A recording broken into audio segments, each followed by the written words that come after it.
শিশুদের শিক্ষায়তন জঙ্গলে ভর্তি মন্তেশ্বরে, বেহাল অবস্থা আইসিডিএস সেন্টার মন্তেশ্বর খড়মপুর গ্রামে। পূর্ব বর্ধমান জেলার মন্তেশ্বর ব্লকে কুসুমগ্রাম পঞ্চায়েত অন্তর্গত খড়মপুর গ্রামে আইসিডিএস সেন্টারে চরম দুরবস্থা। স্থানীয়দের অভিযোগ, বন জঙ্গলের মধ্য দিয়ে বাচ্চা শিশুদেরকে অঙ্গনওয়াড়ি সেন্টারের মধ্যে প্রবেশ করতে হয় প্রতিদিন। রাস্তা নেই, ঢালাই, বন জঙ্গলে ভর্তি। যে কোনো সময় বাচ্চা শিশুদের বিষধর কীটপতঙ্গের দংশনে মৃত্যু হতে পারে। শুক্রবার বেলায় এমনটাই অভিযোগ জানালেন অভিভাবকরা। এখনো পর্যন্ত নেই কোনো রাস্তা। শুধু তাই নয়, পানীয় জলের ব্যবস্থা, সেন্টারে নেই কোনো শৌচালয়। সেন্টারে রান্না করার ব্যবস্থা থাকলেও রন্ধনশালার পরিবেশ একেবারেই দূষিত। নেই কোনো পরিষ্কার পরিচ্ছন্নতা। সামনে বর্ষাকাল আসলেই বৃষ্টিতে পরিস্থিতি ভয়ানক হয়ে যেতে পারে বলে অভিভাবকরা আশঙ্কা প্রকাশ করছেন। জানা গেছে, এই সেন্টারে প্রায় 50 জনের খাবারের রান্না করেন অঙ্গনওয়াড়ি দিদিমণি ও সহকর্মী দিদিমণিরা। তার মধ্যে খাবার বন্টন করতে গেলে মাঝে মধ্যেই দুর্ব্যবহারের মধ্যে পড়েন শিশুদের অভিভাবকেরা। রান্না করেন? অঙ্গনারী আজ স্কুলে তো বন জঙ্গল ঘাস আছে, কি বলবেন? জঙ্গল গ্রামে সদস্যকে সবাইকেই বলা হয়েছে, কেউ তো চোখ কান দেয়নি। তাদের ছেলেরাও তো পড়তে আসে, তাদের ছেলেরাও আসে। তা বলে বলে বলে বলে সে কেউ কিচ্ছু করিয়েও দেয়নি, কিছুই না। কি করব, বর্ষাকালে এখানে জল দাঁড়ায়, 1 হাঁটু করে জল দাঁড়ায়, ঘরের ভিতর জল তারপরে হ্যাঁ, এটা কোন জায়গায়? এইটা এটা খড়মপুর। খড়মপুর, হ্যাঁ, মন্তেশ্বর ব্লক। হ্যাঁ, মন্তেশ্বর ব্লক, 65 নম্বর। আচ্ছা, আইসিডিএস অঙ্গনারী। কি নাম আপনার?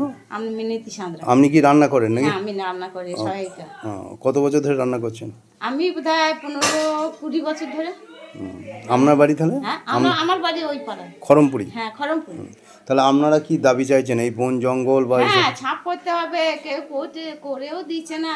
আর বলা হয়েছে দুটো লোক করো, এখন সদস্য দুটো লোক করো। কে লোক আমার করে দেবে? সদস্য গ্রামের নাম কি? আগে ছিল সাদ্দাম, আর এখন তো হয়নি। সাদ্দাম শেখ। কোথায় বাড়ি তা? ওই যে ওইখানে। আচ্ছা, আপনি বলেছিলেন, আপনারা বলেছিলেন? সবাই বলেছে। কিন্তু ওনারা পরিষ্কার করেন? ওনার মেয়েও আসে। ওনারা পরিষ্কার কিছু করেন না। কোনো চোখ কান দিত না। কি বলবেন, এই যে বন জঙ্গল আছে, বন জঙ্গলে আর পাটাতে ভয় লাগে, সাপ আছে, বিষাক্ত সাপ, কামড়ে দিলে মানে মৃত্যু হয়ে যেতে পারে।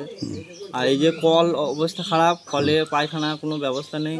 এখানে বর্ষাকালে জলে ভর্তি থাকে, বাচ্চা ছেলে আসতে পারে না।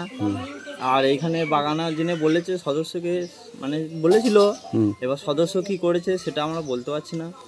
আরও মানে সব লোকজন আসতে কষ্ট পায়। তো এখানে আমাদের মেয়েদিনকে পাঠাতে ভয় লাগে। মেয়েরা আসতে পারে না, মেয়েরা পড়াশোনা করতে পারছে না। এই আমাদের বক্তব্য যে এই স্কুলটা। আপনার নাম কি?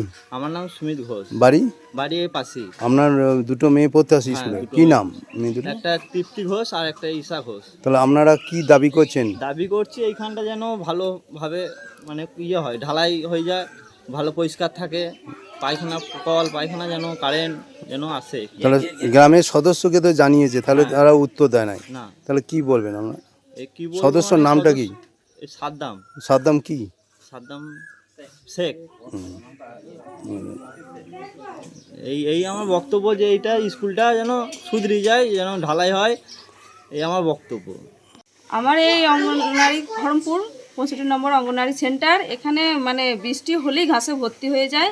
বাচ্চাদের আসতে খুবই সমস্যা হয়। এখানে পোকা মাকড় সাপ সমস্ত কিছু বের হয়। এবার সেই সূত্রে এখানে বৃষ্টি হলে আবার জলও জমে, সেই জন্য এখানটায় যাতে সুরহ ব্যবস্থা হয়।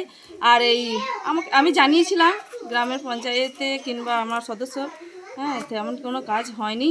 তা আমার যাতে এই বন জঙ্গল পরিষ্কার করে, আমার এই বিল্ডিংটা একটু ভাঙা পড়ে আছে, যাতে বিল্ডিংটাও যাতে সুস্থভাবে একটা ভালো বিল্ডিং হয়, হ্যাঁ, সেই ব্যবস্থা করবেন। সদস্যকে জানিয়েছিলেন? সদস্য কি উত্তর দিয়েছিল? সদস্য উত্তর দিয়েছিল করে দেবো কাজ, এখন কিন্তু করে দেয় নাই। এরা কোন স্কুল? এটা খড়মপুর 65 নম্বর সেন্টার। আপনি এই স্কুলে দিতে পারেন নাকি? কি নাম আপনার? রূপমণি হালদার।